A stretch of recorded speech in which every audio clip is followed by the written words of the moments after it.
Hello, my fellow comic book collectors. This is going to be a video about what comics you should get if you're collecting Spider-Man and trying to have all the key issues from Spider-Man.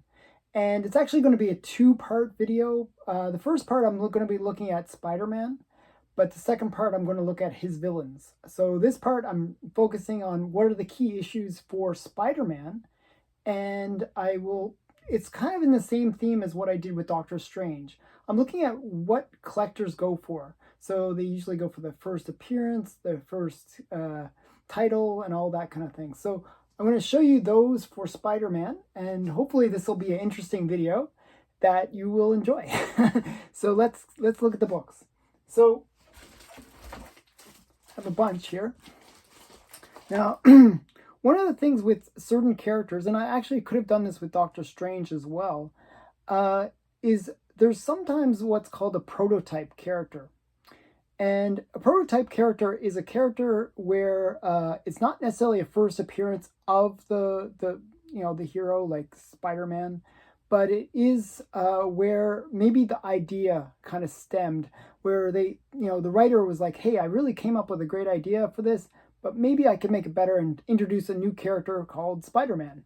Well, that's what happened with Stan Lee. And he came out with this book, which is Journey into Mystery number 73. And this is the prototype for Spider-Man. It's a very similar story, not exactly the same, where Spider-Man basically there's a spider that gets radioactive and it becomes giant and they have to kill it. And that's the whole story. So kind of something that might have led to the creation of Spider-Man, because a lot of the elements are very similar.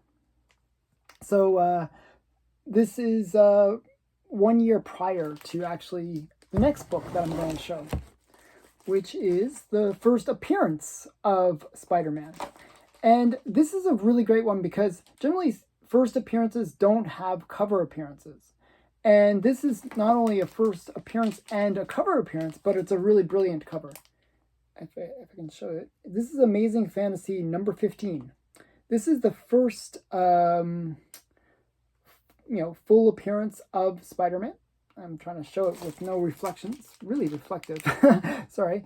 Mine's a green label, but it's a reasonable grade. So this is Spider-Man's first full appearance.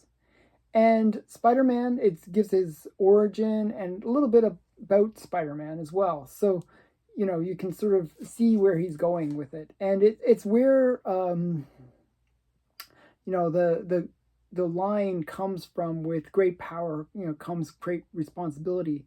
And it wasn't Uncle Ben that said it, actually. It was the narrator of the story. So it's a little different than the movie, but it's a great story. And it gives a very different version of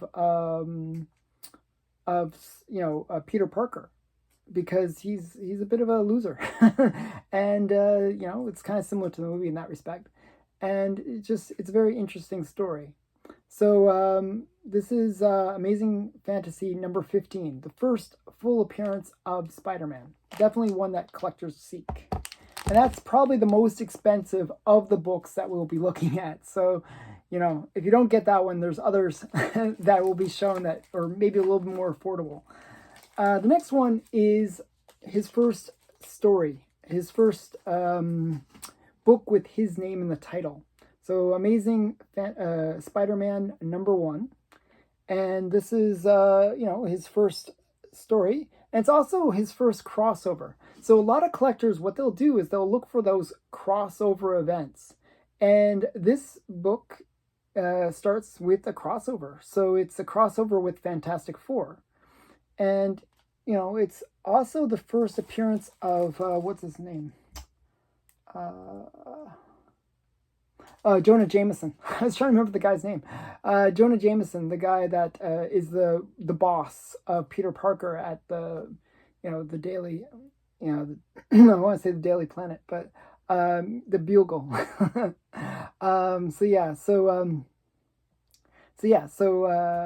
Jonah Jameson is kind of like a major character, in Peter Parker's life. You'll notice one other kind of cool little factoid about a lot of the characters' names that Stan Lee created. He would always pick names that have the very first name and last name have the same letter. So Peter Parker, so both begins with P. Jonah Jameson, same letter. So it's like it's kind of a thing that he would do. So he thought that it was easier to remember when the character has the same letter in the first name and in the last name. So that's a little trivia about Stan Lee. So the next major collectible for Spider-Man is when he kind of meets key characters. And I kind of like, these are my top 10 list, but it's in order of actual historical rather than which is the most major, because obviously the first issues of this are the more key issues. But one of the key characters that Spider-Man kind of is involved with is Norman Osborn. And he's the one that becomes or is the Green Goblin. So this is Norman Osborn's first appearance. Another thing that collectors will seek is, just quickly, this is number 37, Spider-Man number 37. But another thing that I think collectors collect is kind of key issues within story. And story elements are very important for Spider-Man. Like, there's a lot of key stories. And Spider-Man actually kind of set about a change in comics as well, not just within his own character arc, but in comics overall. So I'm a big collector of The Seduction of the Innocent, and that was the time and book that basically created the Comic Code Authority. And what happened was that there was a big falling out, and it sort of marked the end of the golden age. And comics were no longer, these, open free speech kind of areas. They became very closed. And, it was really one of those eras where, there was thousands of titles, and then it was only a few hundred afterwards. So it really did kill the comic market. It was like the apocalypse for the comic market, the Comic Code Authority. And what happened was Spider-Man kind of became the end of that. And he became the end of it with an issue 996. This is kind of a major issue. Amazing Spider-Man 96 is the drug issue. And this is a book that's highly underrated, because it's so significant in terms of history. Because this basically, Amazing Spider-Man was like a major title. It's not like some small book. It was a major title. And one of the key tenets of the Comic Code Authority is you cannot have drug-related issues. And basically, this was the drug issue. He was fighting crime and, dealing with drugs on the streets. And because of this, the Comic Code Authority would not authorize this book. So this book does not have the Comic Code Authority stamp. And they were able to distribute it anyways. And it sort of led to the downfall of the Comic Code Authority. So that's why this is such a key issue.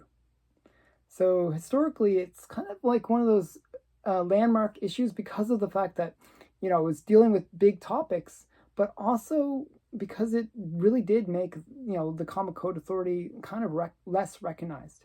Now, later on, it didn't quite end with this issue, but it would eventually end. So, very important issue. That's Amazing Spider-Man number 96.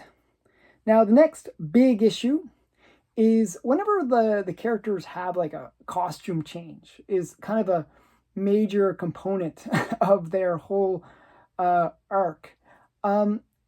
With Spider-Man, his costume change was like, it was actually a writer, like a reader of Spider-Man that, a young boy that wrote in and said, hey, here's an idea for a costume.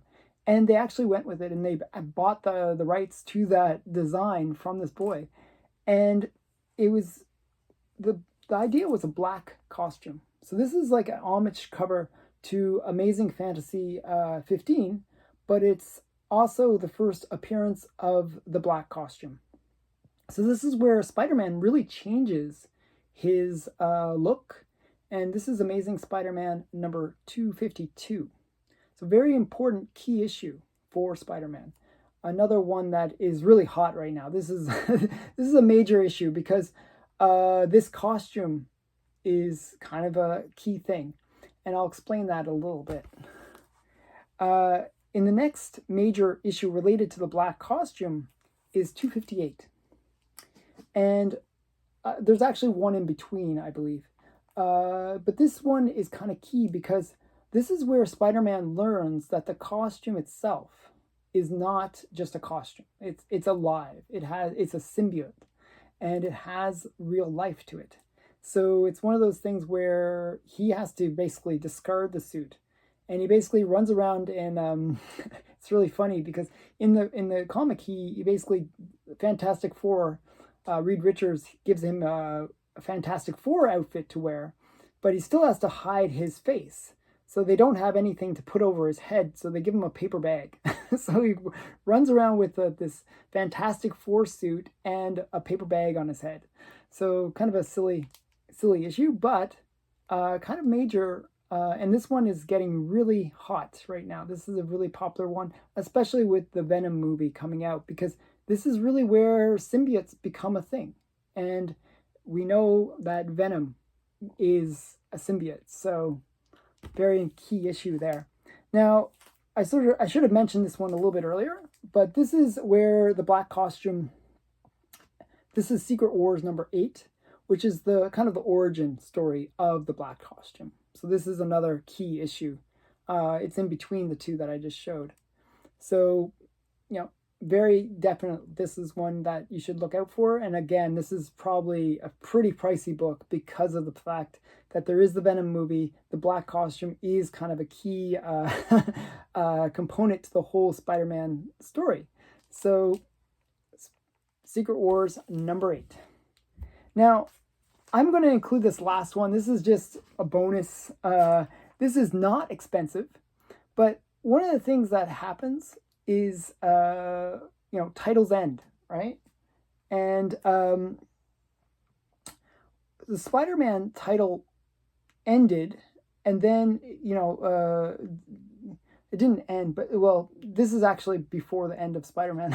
But what happened was there was a point where they were trying to recreate the Spider-Man title, okay? And they were going to create just Spider-Man. Instead of saying Amazing Spider-Man or Uncanny Spider-Man, not Uncanny Spider-Man, Spectacular Spider-Man or The Web of Spider-Man, they created a title called Spider-Man, just straight Spider-Man.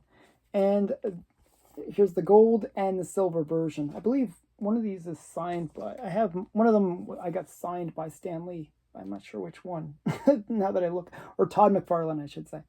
So these are artwork by Todd McFarlane. This is Spider-Man number 1. Now, these were highly printed, so there's like a lot of them, not really that valuable. But they are heating up recently because of, the popularity of Spider-Man. But these are keys because it is really the first Spider-Man title that is just solely Spider-Man. So kind of cool. And the last book that I have to show, and I kind of put this in because of the fact that with characters, one of the things that people search when they really into collecting a particular character is that transition, the torch passing. And, you'll have like characters where, it's like the original Flash, and then you get Barry Allen, and you get all the different versions of the Flash, or the different versions of certain characters where somebody else will take up the mantle of that character. Well, Spider-Man has that too. Spider-Man has Miles Morales, and Miles Morales is the next Spider-Man, the new generation of Spider-Man. Now they still have Peter Parker. He's not completely dead.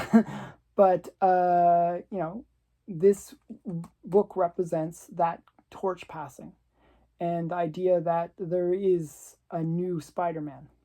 So this is a book that has been hot for a while now. I was fortunate that I picked it up for like $50 and got it slabbed. But that was like 5 years ago that I picked it up. It was an affordable book, only up till maybe a couple years ago. So this book has really heated up. It's become a pretty pricey book, even in this lower grade, which is a 9.2.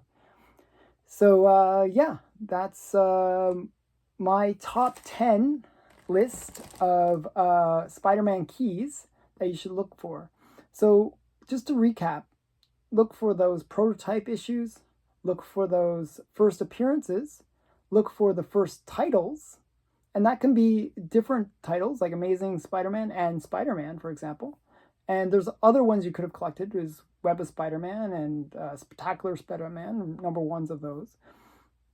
And then look for key appearances of major storylines, and look for key appearances of costumes. Costumes make a big difference with a lot of these characters. So the black costume is iconic, and it's one of those key moments in the Spider-Man story that has repercussions because of the fact that it does lead to Venom. It does lead to a whole storyline.